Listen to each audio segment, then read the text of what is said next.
Today I'm going to be sharing with you 4 questions to secure a decision.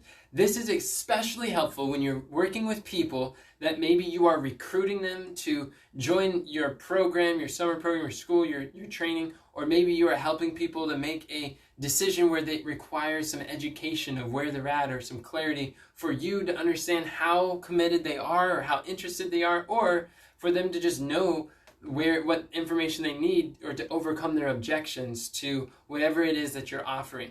I'm going to be sharing with you these 4 questions I've used for the last 4 years with great success, and they help to call people to make a specific decision so that we're both on the same page. This is extremely useful, and I hope that this will help you. But before we do that, my name is Enoch Leffingwell, and here at the Army of Youth, we are passionate about helping young people to identify their unique talents and dedicate them to Lord's service. So if this is something that interests you, I encourage you to subscribe, follow us for more messages just like this.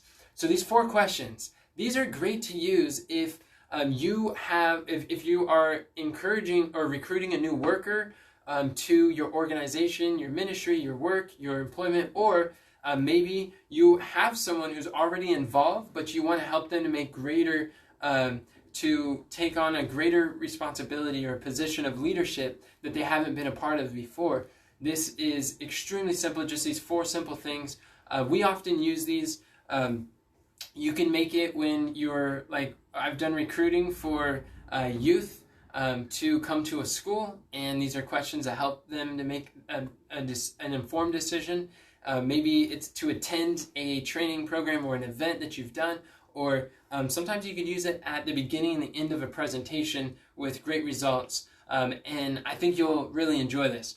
So first of all, I'll just use an example of something that we do in the ministry. Is we have these online Bible studies. They're called squads, and people join from all over the world. We have different leaders who are being equipped and trained how to give Bible studies, young people from all around the world and from all different skill set and abilities. So one of the frameworks that we teach is for helping we send them out 2 by 2 like Jesus did, where someone who is a new leader, they come and their first role is to be an assistant. They don't know fully all the system or how they're doing it or how to study, but everybody starts an assistant first. Then they're partnered with the experience and the people who know how to do this and have done it a few times.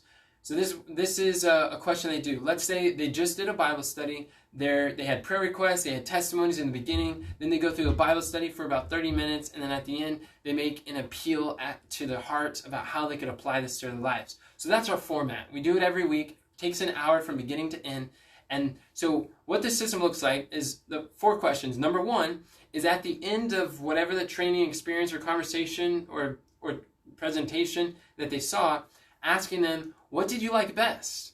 And this question is powerful whenever you're following up with people, or if you give them a book and they read a little bit, you ask, what did you like best? Or if you sent them a video and they watched a video, what we call a third-party presentation tool, a video that explains a subject you're helping people, that video is helping them make a decision. It's educating them closer to a specific decision. And so when we ask them, what did you like best? And they're able to share, or what was your favorite part, or what stood out to you the most, you're gearing them into a more positive direction. Because if you ask so what did you think? That question doesn't work very good, because then people just come up with critical, and people like to be critical about certain things. But when you ask, what did you enjoy best about this? Then it gears them in a good way. It helps them to express these things, and it helps you to know where they are and what you can continue to work with them in, and where their motives lie and why they would make a decision that you are presenting or you're offering for them. So that's the first question. And then it gives you an idea of how much they're interested. Now the second question is, on a scale from 1 to 10, how ready are you to get started right now? With 1 being not ready, and 10 being you're ready to get started right now. Then and you ask them that question. So in the context of our online Bible studies or our squads, at the end of every Bible study, our squad leaders, what they do is they ask their assistant, they say, okay, hey, so the goal of us coming together is for us not to just come and fellowship and have fun, but to divide and to split. So my question is, on a scale from 1 to 10, how ready are you to lead a squad of your own, to take an assistant and to train them?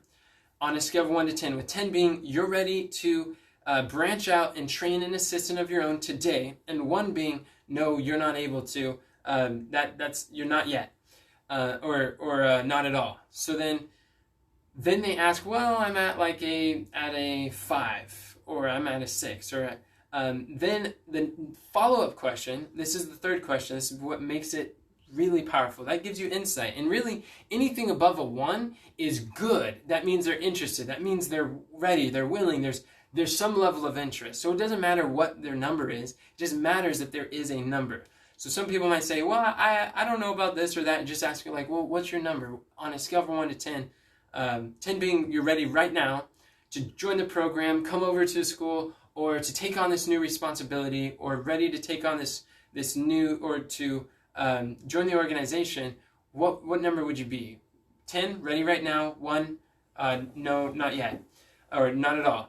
So then they say I'm at a 5. Now, the third question you ask is, what would it take to get that number higher?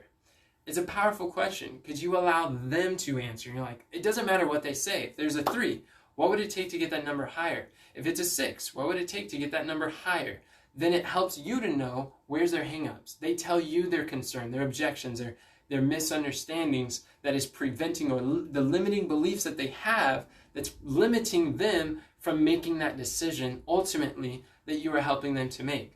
So it might be if you ask in the context of a new assistant becoming a squad leader, that they're able to train other assistants. What would it take to get that number higher? There might be well, I'm uncomfortable with leading out in the Bible study portion. So we have 3 parts: the prayer and testimony, the Bible study, and then the appeal at the end. So they might be uncomfortable with the prayer and testimonies. So then the challenge is, or they might be well, I need more engagement. I would like people to be more engaged during the prayer and testimony. That makes me feel really uncomfortable when they don't talk. So then what we could say is oh, okay, that's perfect. And then here's a 4th question. Based on what they just said, you can share, here's a question: if I, would you? This question changes things tremendously. So if I could show you a way where, insert their objection, where you can engage the audience more effectively, would you be interested in taking a look? And they're well, yeah. And they're not making a commitment right now. And you're positioning this as you have something to offer. You're not being pushy. You're not being forceful. And it's none of that uncomfortable stuff. You're just having a conversation and you're following a framework. So it really takes a burden off of your shoulders. And then you're able to ask, if I could show you a way to insert their objection, to engage more people during the Bible study, would you be interested in taking a look? They're yeah.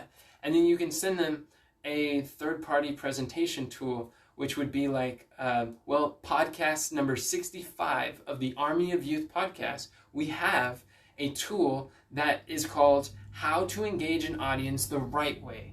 And it's a tool to help you so that your audience, no more awkward silences, and people are not uncomfortable. People are fully engaged. They love it. They show up there. It's a very engaging conversation. People love it. So just go to the podcast, and then that's that. Then they're able to learn and go through that, and then you can come back again, and you can say, hey, next time, would you be able to lead out in the Bible reading? If that's where they tell you where they need that experience or that training, or they need that more of those limiting beliefs to be lifted, then you give them an opportunity that would help facilitate them making a closer decision. So that has worked wonders. And then next week, when you come together, you ask again, what did you like best? Okay, on a scale from 1 to 10, how ready are you to branch out and start your own squad? 10 being you're ready today, right now, and 1 being you're not at all. So it might be after leading out, I'm probably at a 7, or I'm at an 8. And chances are, anything that oftentimes whenever they're at a 7 or above, then you don't necessarily want to keep educating them. There comes a point where they get to a certain area where they are persuaded enough that they can make a decision ultimately right now. So if they say a 7, 8, or a 9 or 10, then you could just like stop with the education, and then call for a decision right then and there and say, okay, if it's like, if I were to invite someone to come out and say like, on a scale of 1 to 10, how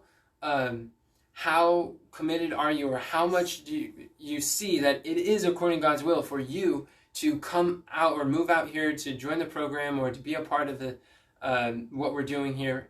That a 10 being you're ready to come right now, or 1 being no, not at all, it's not God's will. And they might be like, well, I'm at like an 8 or a 9. It's like, oh, okay, that makes sense. Well then, would you be willing to make the decision right now to come out and start making the decisions and preparations to come out here and get things in order so you can? Chances are, if they're above a 7, they'd be ready to close right then and there, call for the decision, and they'll do it. And it's amazing to see how well this works. It works with a variety of different opportunities. A lot of times where someone might have different responsibilities, you see that they have potential to take on something new. And you can see like, hey, there's this need or this role that just opened up. Would you be interested in joining? And they might be like, well, I guess so. Or they might be like, I don't know. Or they say yes because they don't know how to say no. Or they say no or yes, and you don't really know what that means. So it's a really powerful, this is a clarifying question on a scale from 1 to 10, with 10 being you can do it, you're excited, you're ready, like you are capable and looking forward to it, and 1 being I'm not looking forward to this at all. What number would you say that you are for this new position? And they can tell you, it's like, I'm at a 3.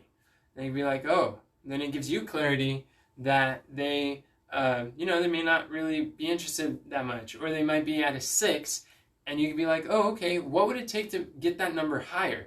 And they might tell you, well, I'm kind of afraid that I feel like I have to be perfect, or I have to have everything in order before I take on that new responsibility. And you can be like, oh, that makes sense. Well, if I could show you a way that you could not have to be perfect, or not feel that you would have to do all that, would you be interested in listening to a testimony? They're like, yeah, sure. And you could just share about how, listen.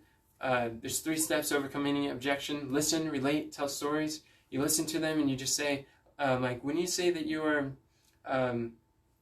if you feel you got to be perfect, what do you mean by that? And they may be like, well, I haven't taken enough notes, or I don't know all the details of what the role entails, or I don't fully understand like this specific portion over here. But you could just ask them and say, when I was taking on new responsibility, or you could use a testimony of someone else, they didn't fully understand what they were doing, but they learned as they went. There's a level of on-the-job training. There's opportunities, there's support, there's tools, there's things that you can use to help you in your growth.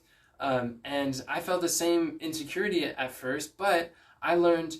But as I did it, I stepped out of my comfort zone. My comfort zone grew bigger, and I was fully supported, and it was a safe environment. So it really helped me a lot. And then that like shifts people's ideas, and they're like, oh wow, well, I didn't think about it that way. And a lot of times it's just misinformation or limiting belief. And as you speak these liberating truths and you replace that story that they were telling themselves, that limiting belief, with a more empowering story that they could tell in their mind, then they start making decisions, and they go from like a 6, and that might jump them up to like an 8 or a 9. They're like, oh, well, then I don't have any concerns. Then I'm ready to get started today. And they might be getting excited. In fact, just today I got a audio message from someone who was concerned about taking on a new responsibility, but then the leader went through this process and was able to ask how or to listen, relate, and share a better story. And then now they're excited, they're looking forward to it, and they're like, what used to sound so daunting and overwhelming, now they're like, oh, I could do this. I'm so glad that you shared, and I'm looking forward to it. It was all because there's a misinformation. But having this framework is a system, it's a tool you can use. You can automate the conversation where you don't have to keep coming up with like, oh no, I don't know how to handle this. Well, now you have a 4-step framework you can use every time you're calling someone to make a decision. You're trying to bring clarity and educate people so they can make a fully informed decision. I like to say that we educate, you decide, and we support your decision. Whatever decision you make, we support it. We're just here to educate and help you to make sure that you can make an informed decision. So again, these 4 questions are, number 1, what did you like best? That's like after an event, after an experience, after a video. What did you like best? And number 2, on a scale from 1 to 10, how ready are you to get started right now? 10 being you're ready right now, and 1 being not at all. What's your number? And then number 3 is, what would it take to get that number higher? And then number 4 is, if I could show you a way and insert whatever they said it would take, insert their objection, would you be interested in taking a look? And then you can share with them a tool, a training, a conversation, a testimony, or the testimony of others, whatever the case may be. And when you follow the steps, it works really, really well. I've used it for the last 4 years with great success. And oftentimes when people want to recruit young people to schools or ministry programs, I'm often called on the phone and be like, hey, we need some young people. Can you help me to do this? And really, this is just a system, and it works consistently. And it works with any type of organization or like situation. I've even seen it being used when people are trying to understand God's will for marriage. Like, hey, on a scale from 1 to 10, how much do you see that it's God's will for us to be united? With 10 being like, yes, you definitely see it's God's will, and then 1 being like, no, not at all. They can be like, well, I'm like at a 7. It's like, well, what would it take to get that number higher?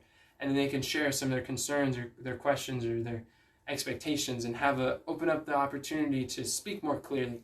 This could be used in a wide variety of different formats when working with communicating with people in the home, at work, or in life. So I hope that this serves you and helps you. These are the 4 questions to secure a decision.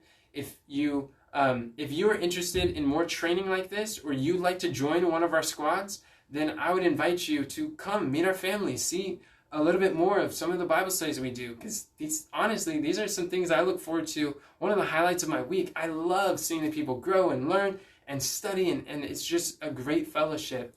If you're interested in joining us, you can go to thearmyofyouth.com/squads. And that's again, thearmyofyouth.com/squads. And you can sign up, you can join. It just takes an hour a day.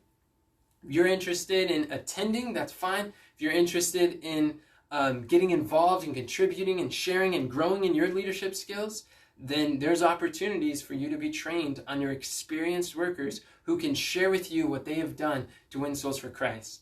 I really look forward to seeing you inside our small group that meets online. And if you like this video, then share it with someone else and let me know in the comments what is a way that you see that you could use this in the context of your life. I'd love to hear from you. Thank you so much for watching, and remember, and God doesn't call a qualified, He qualifies a call.